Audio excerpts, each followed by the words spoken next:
বাংলাদেশের তিনবারের সাবেক প্রধানমন্ত্রী, বাংলাদেশ জাতীয়তাবাদী দলের চেয়ারপারসন দেশনেত্রী বেগম খালেদা জিয়া কে উনার শারীরিক পরীক্ষা নিরীক্ষা এবং উনি একটু অসুস্থ বোধ করায় ওনাকে প্রতিবারের ন্যায় এবার কেয়ার হসপিটালে নিয়ে আসা হয় এবং ওনার মেডিকেল বোর্ডের তত্ত্বাবধানে কিছু পরীক্ষা করার পর ওনাকে ওই দিন রাত্রে এখানে ভর্তি করা হয়। পরবর্তীতে ওনার মেডিকেল বোর্ড যে সদস্যরা রয়েছেন, বিশেষ করে ইউকে এবং ইউএসএ সহ বাংলাদেশ সহ সবার সমন্বিতভাবে আলাপ আলোচনার পরিপ্রেক্ষিতে ওনাকে হসপিটালে বেশ কয়েকদিন রাখার ব্যাপারে সিদ্ধান্ত হয় এবং ওনার আরো কিছু ব্যাপক পরীক্ষা নিরীক্ষা করে পরবর্তী চিকিৎসা কার্যক্রম গ্রহণের সিদ্ধান্ত হয় এবং ওনার শারীরিক যে সকল পরীক্ষা নিরীক্ষা করা হয় সেই সমস্ত পরীক্ষা নিরীক্ষা রেজাল্টের ফলাফলের ভিত্তিতে চিকিৎসকগণ সিদ্ধান্ত গ্রহণ করেন যে ওনাকে আরো নিবিড় তত্ত্বাবধানে চিকিৎসা করা প্রয়োজন এবং সেই লক্ষ্যেই গত 27 তারিখ অর্থাৎ 27 তারিখ সকালবেলা ওনাকে ক্রিটিক্যাল কেয়ার ইউনিট বা সিসিইউতে ওনাকে স্থানান্তর করা হয় এবং এখানে professor doctor Shahabuddin Talukdar, professor doctor FM Siddiqui, professor doctor Nuruddin Ahmed, professor doctor Ziaul Haque এবং doctor Jafar Iqbal, professor doctor Abu Jafar Mohammad Saleh, professor doctor Masum Kamal এবং professor doctor FM Siddiqui, professor doctor Nuruddin Ahmed, professor doctor AQM Mohsin, professor doctor Shamsul Arefin সহ বাংলাদেশের বাইরে থেকে, আমেরিকা থেকে professor doctor Habibur Rahman, professor doctor Rafiquddin Ahmed, professor doctor Hamid Rab এবং professor doctor Hamilton, আর UK থেকে professor doctor Patrick Kennedy and professor doctor Jennifer cross এবং সর্বোপরি ভারপ্রাপ্ত চেয়ারম্যান জনাব তারেক রহমান সাহেবের সহধর্মিনী ডক্টর জুবাইদুর রহমান, উনি একজন কার্ডিওলজিস্ট, উনি সহ ওনাদের সবার সমন্বিতভাবে আলাপ আলোচনার পরিপ্রেক্ষিতে ওনার 27 তারিখ থেকে ওনাকে ক্রিটিক্যাল কেয়ার ইউনিটে রেখে চিকিৎসা দেওয়া হচ্ছে এবং ওনাকে 23 তারিখে ভর্তি করা এবং পরবর্তীতে চিকিৎসা কার্যক্রম সার্বক্ষণিকভাবে তদারক করছেন বাংলাদেশ জাতীয়তাবাদী দলের ভারপ্রাপ্ত চেয়ারম্যান জনাব তারেক রহমান এবং উনি সার্বক্ষণিকভাবে চিকিৎসকদের সাথে, মেডিকেল বোর্ডের সদস্যদের সাথে সমন্বয় করে চিকিৎসা কার্যক্রম যাতে কোনো অবস্থাতেই ব্যাহত না হয় সেই লক্ষ্যে উনি ওনার সার্বিক সহযোগিতা এবং দিক নির্দেশনা দিয়ে যাচ্ছেন এবং ওনার পাশে ওনার ছোট ছেলে মরহুম আরাফাত রহমান কোকর,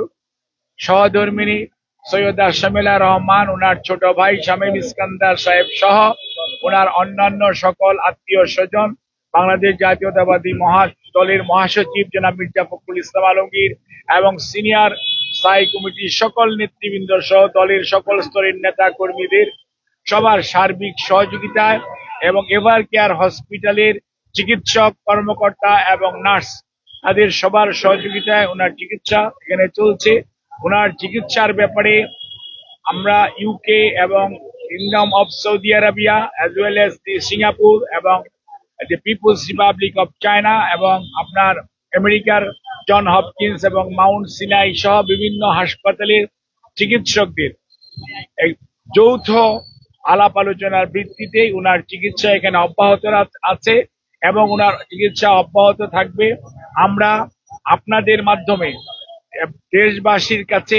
এবং সকল মানুষের কাছে ওনার সুস্থতার জন্য আমরা দোয়া চাই। দলের মহাসচিব এবং দল থেকে আগে জানানো হয়েছে, দোয়া চাওয়া হয়েছে। অনেক মানুষ, প্রধান উপদেষ্টা সহ উপদেষ্টা মন্ডলীর সদস্যরাও অনেকে ওনার জন্য দোয়ার জন্য দেশবাসীর প্রতি আহ্বান জানিয়েছেন, সেজন্য আমরা কৃতজ্ঞতা প্রকাশ করছি। অন্যদিকে আমরা ওনার সুস্থতার জন্য আপনাদের মাধ্যমে সবাইকে অনুরোধ করব যে এই হসপিটাল একটি হাসপাতাল, এখানে দেশনেত্রী বেগম খালেদা জিয়া ছাড়া আরো 300 জন রোগী ভর্তি আছে। যাতে রোগীদের চিকিৎসা কার্যক্রম কোনো অবস্থাতেই ব্যাহত না হয়। সেই জন্য দলীয় নেতা কর্মী শুধু নয়, বাংলাদেশে ক্রিয়াশীল সকল রাজনৈতিক দলের সিনিয়র নেতৃবৃন্দ সার্বক্ষণিকভাবে ওনার খোঁজ নিতে আসছেন। ইমোশন আছে, আবেগ আছে, ওনার প্রতি ভালোবাসা আছে। সেই জন্য সেটার প্রতি শ্রদ্ধা জানিয়ে আমরা সবাইকে অনুরোধ করব, হসপিটালে যথাসম্ভব কম ভিড় করে আপনারা যার যার অবস্থানে থেকে যার যার ধর্ম অনুযায়ী মহান রাব্বুল আলামিন এর কাছে ওনার আর সুস্থতার জন্য আপনারা দোয়া করবেন এবং হাসপাতালের চিকিৎসক, নার্স, কর্মকর্তা, কর্মচারীদেরকে চিকিৎসা কার্যক্রম যাতে সঠিকভাবে ওনারা পরিচালনা করতে পারে সেই জন্য আপনারা সবাই সহযোগিতা করবেন। বিশেষ করে সংবাদকর্মী ভাইয়েরা, আপনারা যে নিরন্তর পরিশ্রম করে বিগত 6টি বছর যাবৎ দেশনেত্রী বেগম খালেদা জিয়ার অসুস্থতার বিষয়ে সার্বক্ষণিকভাবে দেশনেত্রী বেগম খালেদা জিয়াকে, জিয়া পরিবারকে, বিএনপির প্রতি আপনাদের যে ভালোবাসা দেশের মানুষের কাছে আপনারা তুলে ধরেছেন, সেজন্য আমরা দলের পক্ষ থেকে আপনাদের সবার কাছে কৃতজ্ঞতা জানাই এবং এই সংকটময় মুহূর্তে আমরা আপনাদের সবার সহযোগিতা চাই এবং আপনাদের মাধ্যমে আমাদের দলের সকল স্তরের নেতা কর্মী, সকল রাজনৈতিক দলের নেতা কর্মীদের প্রতি আমাদের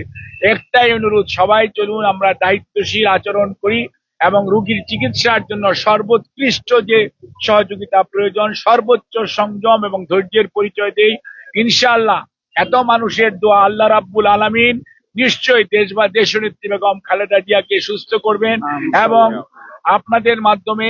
আপনার ভারপ্রাপ্ত চেয়ারম্যান জনাব তারেক রহমান আপনাদেরকে অনুরোধ করার জন্য বলেছেন যে উনি সার্বক্ষণিকভাবে যেমন এই চিকিৎসার যেমন খোঁজ খবর নিচ্ছেন এবং উনি সার্বক্ষণিকভাবে এই চিকিৎসার ব্যাপারে সর্বোত্তম সহায়তা এবং ওনার চিকিৎসার ব্যাপারে শুধু বললেই হবে না যে দেশের মানুষ, দেশের বাইরের অনেক রাষ্ট্রপ্রধান, অনেক সরকার প্রধান, অনেক দেশ তাদের আগ্রহের কথা, তাদের যে উৎকণ্ঠার কথা তারা প্রকাশ করেছে এবং সেই জন্য ভারপ্রাপ্ত চেয়ারম্যান মহোদয় সবার প্রতি কৃতজ্ঞতা জানিয়েছেন এবং সবার সহযোগিতা চেয়েছেন আমাদের দলের ভারপ্রাপ্ত চেয়ারম্যান জনাব তারেক রহমান। আপনাদেরকে এই কথা বলে আমি আপনাদের সহযোগিতা চেয়ে আপনাদের কাছ থেকে বিদায় নিচ্ছি। আপনাদের সবাইকে অনেক অনেক ধন্যবাদ। সারা দেশের মানুষ জানতে চায় খালেদা জিয়ার সর্বশেষ শারীরিক অবস্থা কি, আমরা কোনো উন্নতি হয়েছে কিনা, কি অবস্থা, সর্বশেষ অবস্থা আমাদেরকে জানাবেন, দেশবাসীকে একটু জানাবেন।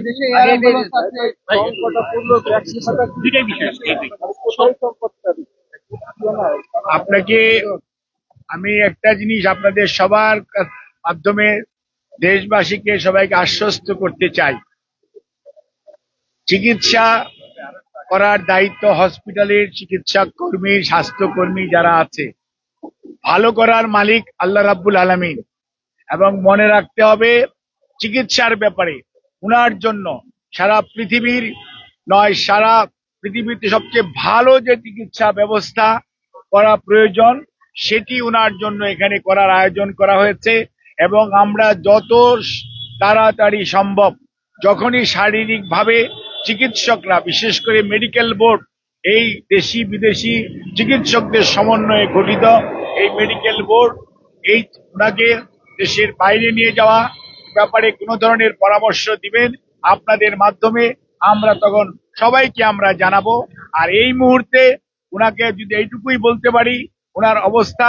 গত 3 দিন 27, 28, আজকে 29 তারিখ, আলহামদুলিল্লাহ ওনার অবস্থা একই পর্যায়ে আছে এবং এটাকে আমরা ডাক্তারি ভাষায় যদি বলি অর্থাৎ শি ইজ মেনটেইনিং দি ট্রিটমেন্ট, অর্থাৎ চিকিৎসকরা যে চিকিৎসা দিচ্ছে এই চিকিৎসা উনি গ্রহণ করতে পারছেন। কাজে এই চিকিৎসা যাতে উনি গ্রহণ করে সুস্থ হয়ে যেতে পারেন সেই জন্য আপনারা সবাই দোয়া করবেন। আর বিদেশ যাওয়ার বিষয়টি নির্ভর করছে সার্বিকভাবে শারীরিক সুস্থতা এবং মেডিকেল বোর্ডের সিদ্ধান্ত এবং সুপারিশের পরিপ্রেক্ষিতেই সেই সিদ্ধান্ত পরবর্তীতে গ্রহণ করা হবে, আপনাদেরকে জানানো হবে। আপনাদের সবাইকে অনেক অনেক ধন্যবাদ। হুড়াহুড়ি করেন না, বুমগুলো আস্তে আস্তে নিতে দেন। হুড়াহুড়ি করেন না, হুড়াহুড়ি করেন না, বুমগুলো আস্তে আস্তে নিতে দেন।